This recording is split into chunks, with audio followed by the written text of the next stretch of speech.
Sveiciens grupiņā. Šeit bija jautājums par to, kā pareizi dzert ūdeni. Es zinu, ka grupā ir gan tādi, kas zina korālu maini un vispār korāļus, un ir tādi, kas nezina. Tad es pastāstīšu droši vien arī, kā pagatavo šādu ūdentiņu un kas tas vispār tāds ir. Šodien spīd saulīt drusku acīs, bet neko darīt.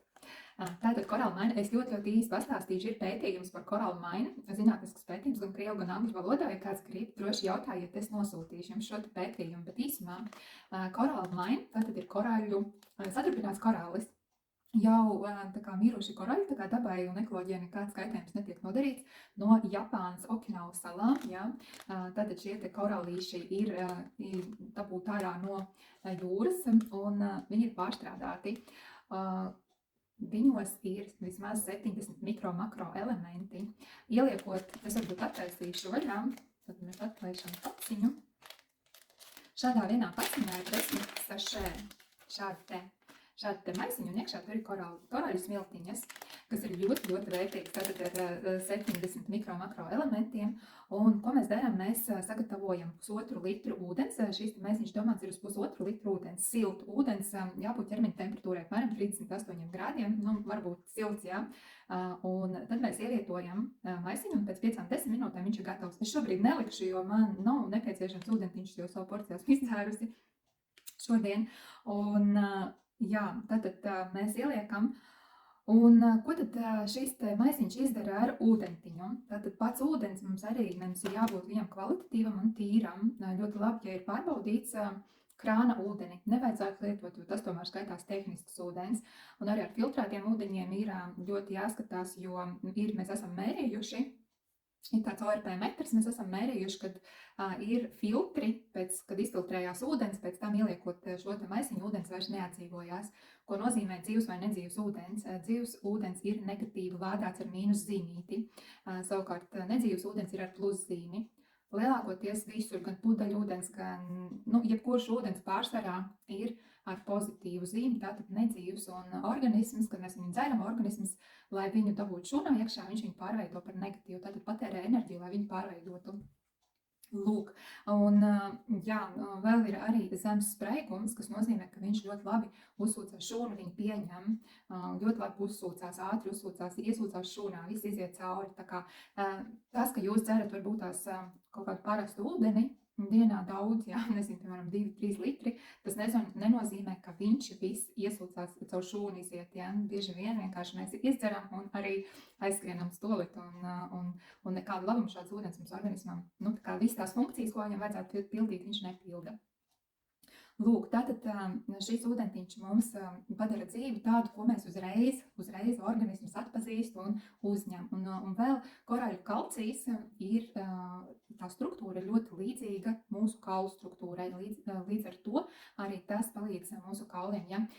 Tas ir jāsaprot, ja mēs, piemēram, ļoti stresojam un neuzņemam papildus šos mikro-makro elementus, ja, visus kalcijus, magniju, tad stresa brīdī mūsu organisms ļoti saskāpst. Vispār mēs ar uzturu un ar daudzām lietām saskāpinam organismu. Un lai organisms šo te līdzsvarotu pH līmeni, tīpaši asinīs, tas ir ļoti dzīvībai svarīgi, ja? Lai šo te pH līmeni līdzsvarotu, organisms ņem no kaulu struktūras, tātad mūsu rezerves, ja? Lai viņu sārminātu mūsu iekšējo šķidrumus, ja? Asinis un vispārējo, lai mēs nesaskāptu un nenomirtu. Lūk, līdz ar to tad, jā, šis pH līmenis arī korāļu smiltiņas pH līmenis ir apmēram 8, un arī tātad viņš ir dzīvs un negatīvi lādēts, jā. Tālūk, tātad tas ir ļoti labs un mūsu organismam. Par ko es stāstīju par ūdeni? Jā, par ūdeni, kad ļoti svarīgi ir bez visādiem ķīmiskiem piemaisījumiem, jā, tad tur arī es mēģināšu nākošu mēnesi nopirkt tādu aparātiņu, kas mēra arī visu ķīmiskos piemaisījumus un mēģināšu iet visām pudeļu ūdeņiem, jā, un tādu eksperimentu taisīt, kā tur ir. Tas būs ļoti interesanti, tā kā sekojiet līdz informācijai. Bet tātad, jā, kā mēs pagatavojam, es jau izstāstīju, tātad mēs ievietojam iekšā un pēc 5-10 minūtēm viņš ir gatavs dzeršanai. Maisījumu mēs varam atstāt vai izņemt, un, kas ir vēl svarīgi, nedrīkst maisīt ar metāla karoti.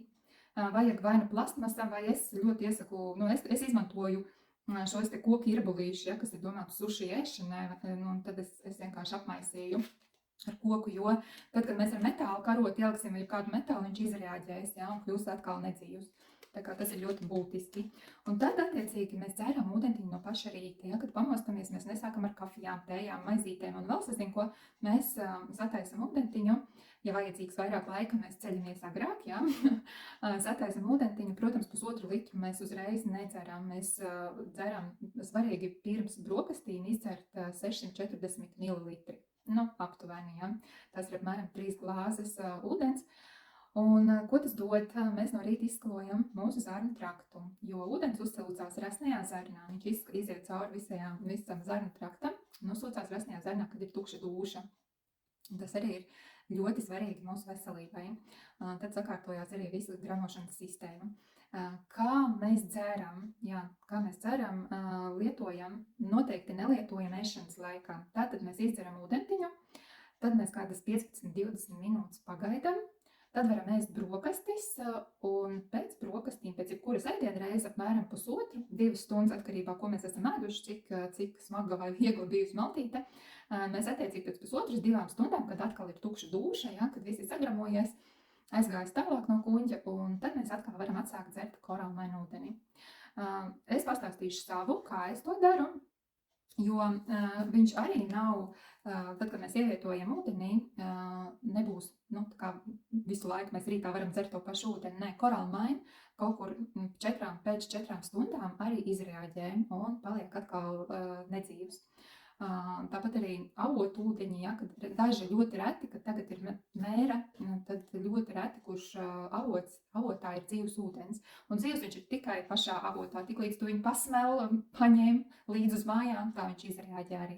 Un tāpat arī ar koralīti, viņš apmēram 4 stundas turās dzīvs. Līdz ar to es daru tā, man ir litra pudele, pudelē es sataisu siltu ūdentiņu, un attiecīgi ielieku sašajā maisiņu uz 1 litru. Viņš ir koncentrētāks, tas pat ir labāk, un tad es to litru arī lēnām, jo es brokastis agri nēdu, es ēdu 11, 10, 11 kaut kur, kā kuru reizi sanāk, un tad attiecīgi līdz tam es šo litru izdzeru, un pēc tam es pēdu šīs brokastu pusdienas, ja, un pēc tam, pēc pāris stundām, es atsāku dzert 2 litru ūdens, bet jau parastu ūdeņu bez šī maisiņa. Protams, ja finanses atļauj, var iegādāties tā kā 60, šeit ir 10, bet komplektiņā ir 3 tādas paciņas, ir 36 paciņas komplektā, kas maksā 21 eiro. Un var, protams, pirkt 2, kā jau teicu, ja finanses atļauj un tā, bet, nu, to varbūt rētais var atļauties, nu, tā parasti to nevar, un tāpēc es daru tā. No rīta es izdaru koncentrētāku ūdentiņu, un pēc tam jau dzeru parastu ūdentiņu. Jā, par ēšanu izstāstīju, tā kā tā. Dzersim kvalitatīvu, dzīvu un sārmainu un pH balansētu ūdentiņu un rūpēsimies par savu veselību.